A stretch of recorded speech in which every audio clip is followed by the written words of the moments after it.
So, part one of this is a Ahsoka story. I gotta admit, first of all, I'm really glad how they reverted back to.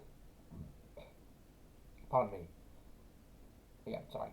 I really like how they reverted back to the Clone Wars animation. It's become more fluid, more drawn out, and more detailed. And we can see how they unfold all the seasons. And 7 seasons, however, is what got my most favorite. Much more detailed, much more lighting, and much more fluent, and much more feel like the character is a humanoid.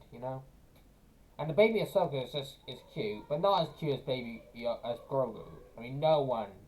I mean, I don't think anything in the Star Wars universe can overtop that cuteness. Anyway, so I really like seeing Ahsoka as a baby, and seeing her how she got force sent. She used the force to contact with that tiger or lion, or I think I call it a saber-toothed tiger. I mean, there's a saber-toothed tiger, just Star Wars version. The second episode, we've seen Ahsoka training against the clones, which is actually a really good idea. Even though they had no idea that Order 66 was coming, it was a very good idea to do that since to be prepared for everything, and especially the clones turn against them. And I really like how it transitioned to Rex and Ahsoka going against the clones in Order 66 scene, the season 7 finale and the finale of Clone Wars. You know.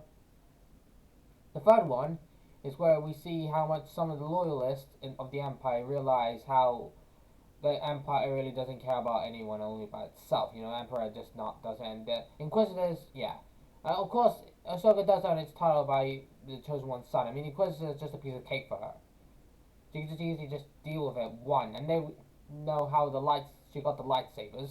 Well, even though we didn't see it, which I would love to see a red lightsaber turn into a white lightsaber. That would have been amazing. That would have been great. Anyways, I really like how Ahsoka's coming to herself, and I really like how she went into Padme's funeral. I mean, of course, she and Padme were close, like a mother and daughter bond.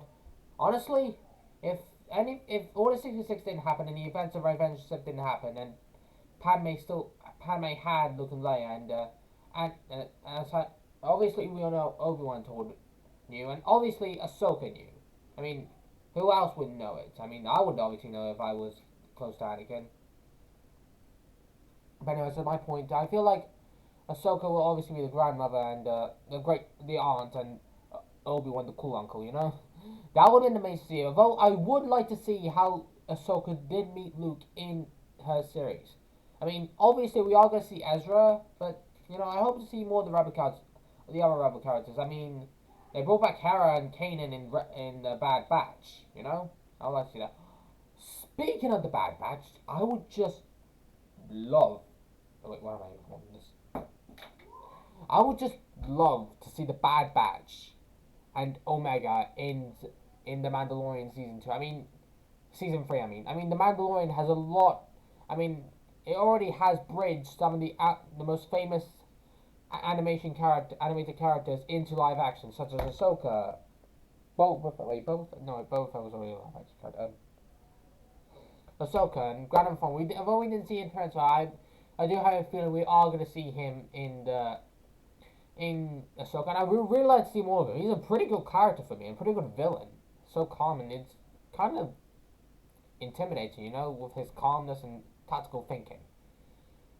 And I would like to see what happened to Ezra after all this time. I mean, if he was stranded in space, he could have found a way to get back, but something must have happened. Other than the space whales. I'm going to call them space whales, I forgot what they were called. Anyways,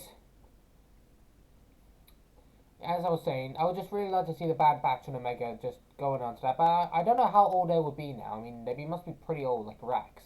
He has turned pretty old in Rebels, so we don't know how old they would be. Though that would have been cool to see.